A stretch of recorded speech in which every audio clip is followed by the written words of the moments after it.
இதுக்கு முன்னாடி நம்ம ஒரு வேட்பாளர் பார்த்துக்கவே முடியாது. அதனாலதான் நாங்கள் இளைஞர்கள் இறங்கிட்டோம். இவங்களுக்காக ஓட்டு கேட்கிறோம், ஒவ்வொரு இடமா போய் செய்யறோம். இவங்களுக்கு எல்லாம் பாருங்க வயசு தினம் காலையில 6 மணிலிருந்து நைட்டு 10 மணி மட்டும் வாக்கு கேட்கறாங்க. எதனால இதெல்லாம் ஒரு மாற்றம் கொடுக்கணும். 19ஆம் தேதி நம்ம நொய்யலாட்டை காப்பாற்றுறதுக்காக, நொய்யலாட்டை காப்பாற்றணும், தண்ணீரை காப்பாற்றணும், குடிநீருக்காக ஒரு மாற்றத்தை கொடுங்க. சட்டமன்றத்தில் திமுக உட்கார வச்சிட்டீங்க, இங்க 10 எம்எல்ஏ ஏடிஎம்கே உட்கார வச்சிட்டீங்க, ஒரு மாற்றம் கொடுங்க. நம்ம பாஜகவுக்கு பிஜேபிக்கு ஒரு வாய்ப்பு கொடுப்போம். தாமரை சின்னத்துல அண்ணாமலைக்கு ஒரு வாய்ப்பு கொடுப்போம். அவ்வளவு படிச்ச நபர் 39 வயசுல ஐபிஎஸ் தூக்கி போட்டு வந்திருக்கிறாரு. நம்ம உட்கார்ந்து சொகுசா உட்கார்ந்துருக்கலாம். ஆனா இங்க இறங்கி போராடுறாரு. ஒரே ஒரு வாய்ப்பு கொடுங்க, தாமரை சின்னத்துக்கு வாய்ப்பு கொடுங்க. எதுக்காக? தண்ணீருக்காக, நம்ம ஆத்துக்காக. ஆறுங்கிறது தண்ணீருங்கிறது நம்ம அம்மா மாதிரி, அதை வணங்கி நம்ம எல்லா செயலையும் செய்வோம். இப்ப இறந்துட்டாங்கன்னா எங்க போய் நம்ம எல்லாம் கரைக்கிறோங்க? நம்ம நதி அவ்வளோ முக்கியம். நதி இருந்தாதான் மக்கள் வாழவே முடியும். தண்ணி இல்லைன்னா மக்கள் வாழவே முடியாது. அப்படி இருக்கும்போது நொய்யல் நதியை இவர் காப்பாற்றி தர, மீட்டெடுத்து தரங்கிறார். ஒரு வாய்ப்பு கொடுங்க போதும். நம்ம திமுகவுக்கு மாத்தி திமுகவுக்கும் அதிமுகவுக்கும் மாத்தி ஓட்டு போட்டது போதும். ஒரு மாற்றத்தை எதிர்பார்க்கலாம், ஒரு மாற்றத்தை கொடுக்கலாம். நாங்க இளைஞர்கள் உங்களை கெஞ்சி கேட்கிறோம், ஒரு வாய்ப்பு மாத்தி கொடுங்க.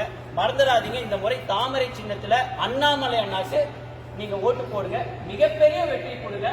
1 லட்சம் 2 லட்சம் இல்ல, 5 லட்சம் வாக்குகள் வித்தியாசத்துல நீங்க தான் ஜெயிக்க வைக்கணும். தாழ்மையுடன் உங்கள்கிட்ட கேட்டுக்கிறேன். ஒரு சின்ன உறுதிமொழி மட்டும்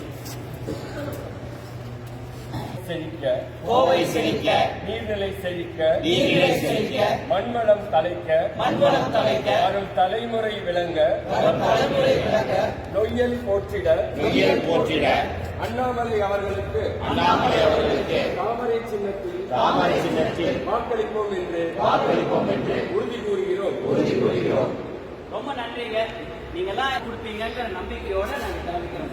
இது கூட சொன்னதோட சேர்த்து தெரியுமா தெரியாது எனக்கு தெரியாது.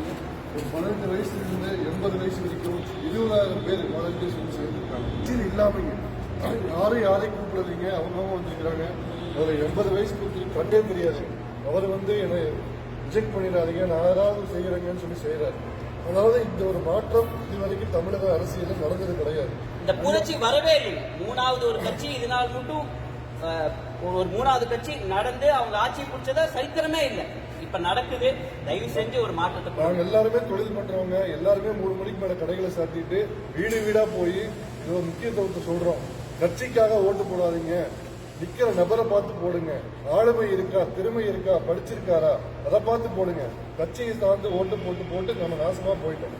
கோயம்புத்தூர் விலகமா போயிடுச்சு. உண்மை சொல்லணும், நம்ம கோயம்புத்தூரை மீட்டு எடுக்கணும்னா மாற்றம் கண்டிப்பா வரணும். நம்ம மாறினாதான் மாற்றம் வரும். ஒரு சின்ன எடுத்துக்காட்டு சொன்னதுக்கு சொல்றேங்க. திமுக நிக்கிறாங்க, ரைட். அந்த வேட்பாளர் ராஜ்குமார் வேட்பாளர் அவர் கணபதியில ஒரு பெரிய இடம் வச்சிருக்காரு. அங்க ஒரு பள்ளிக்கூடம் நடத்திட்டு இருந்தார்.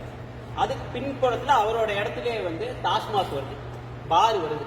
இப்போ உடனே அங்க பிரச்சனைகள், ஒரு ஸ்கூலும் ஒரு டாஸ்மாக்கும் பக்கத்துல இருந்தா பிரச்சனைகள் வரும். சட்ட ரீதியா அது நடத்தக்கூடாது. இப்ப பிரச்சனைகள் வருது. பேரண்ட்ஸ் எல்லாம் கம்ப்ளைண்ட் பண்றாங்க, ஐயோ இங்க ஸ்கூல் பக்கத்திலேயே ஒரு பார் இருக்குது, வேணாங்க அப்படின்னு சொல்லி கம்ப்ளைண்ட் பண்றாங்க. அப்போ ஒரு நல்ல மனுஷனா இருந்தா எதை மூடுவாங்க? Wine shop. இவங்க என்ன தெரியுமா பண்ணாங்க? இந்த வேட்பாளர் அந்த ஸ்கூலை மூடினார். இது அவர்கிட்டயே நீங்க வந்தாருன்னா கேட்டு பாருங்க. அந்த ஸ்கூலை மூடினார். அப்பேற்பட்டவர் தான் வேட்பாளர். ஆனா இவரை ஏன் தேர்ந்தெடுக்கிறாங்கன்னா அந்த கட்சிக்காக ஓட்டு போடுறது. அதை மாத்தணும். ஒரு வேட்பாளரை பார்த்து ஓட்டு போட்டாதான் அந்த கட்சி நல்ல வேட்பாளரை நிப்பாட்டுவாங்க அப்படிங்கறத இவர் சொல்றாங்க. இதுதான் மாற்றம். நமக்கு ஒரு நல்ல வேட்பாளர் கிடைச்சிருக்காரு. அண்ணாமலை அண்ணா ஐபிஎஸ் ஆபீசரா இருந்தாரு, அங்கே உட்கார்ந்துருக்கலாம், ராஜ மரியாதை இருக்கு. அதை விட்டுக்கிட்டு இங்க மக்களுக்காக போராடுறாரு. ஒரு வாய்ப்பு கொடுங்க. 19ஆம் தேதி மறந்துடாதீங்க, தாமரை சின்னத்துல ஓட்டு போடுங்க. நன்றி. ஒரு வாய்ப்பு கொடுப்பீங்களா? தாமரைக்கு போடுவீங்களா? நல்லா எல்லாரும் சொல்லுங்க. தாமரைக்கு போடுவீங்களா? கட்சியை பார்த்து நம்ம இருந்தது போதும். இது இறுதி வாய்ப்பு நமக்கு கிடைச்சது. அவருக்கு எதனால ஒரு பிரயோஜனம் இல்லை. நமக்கு கிடைச்ச வாய்ப்பு நாம பயன்படுத்திக்கலன்னா பழைய மாதிரி ஏர் பங்கு, வாட்டர் பங்குன்னு வந்துடும். அந்த நோக்கி தான் போய்கிட்டு இருக்குது. ஒரு வாய்ப்பு கொடுத்தாதான் நம்ம இதுல இருந்து தப்பிக்கலாம். எனக்கு வயசு 62. என் காலம் ஓடிடும். லிட்டரு 10 ரூபான்னு வாங்கி குடிக்கிறதுக்கு தைரியம் இருக்கு. உங்களை நினைச்சுதான் நாங்க வந்திருக்கோம். இளைஞர்களை நினைச்சுதான் நாங்க வந்திருக்கோம். கஞ்சா ஒழியணும். கஞ்சா இருக்குதா இல்லையா? அந்த 2 வருஷமா அதிகமா இருக்கு, கோயம்புத்தூர்ல அதிகமா இருக்கு. கஞ்சா ஒழியணும். நம்ம அடுத்த சந்ததியர் ஆரோக்கியமா வாழணும், நல்ல கல்வி, நல்ல இயற்கையான சூழல்ல இருக்கணும்னா நம்மளுடைய கடமை தாமரைக்கு வாக்களிப்பது. எல்லாரும் வாக்களிச்சிருக்க. தயவு செஞ்சு பொதுமக்கள் இறங்கி இருக்கிறது இதுதான் ஃபர்ஸ்ட் முறை ஒரு கேண்டிடேட்டுக்காக. நாங்களாம் பொதுமக்கள் தான், கட்சிக்கார் இல்லை. இந்த வயசுல எதுக்கு இறங்கி வேலை செய்யறோங்கிறத புரிஞ்சுட்டு பொதுமக்களுக்காக வேண்டியாவது நீங்க தாமரை சின்னத்துக்கு வாக்களிங்க. கட்சியாவது தூக்கி போட்டு அடுத்தடுத்த எலெக்ஷன் வரும் பார்ப்போம், அப்ப பாத்துக்கலாம். இந்த ஒரு முறை தாமரை சின்னத்துக்கு வாக்களிக்கும்படி அன்புடன் கேட்டு சொல்கிறேன். ரொம்ப நன்றிங்க.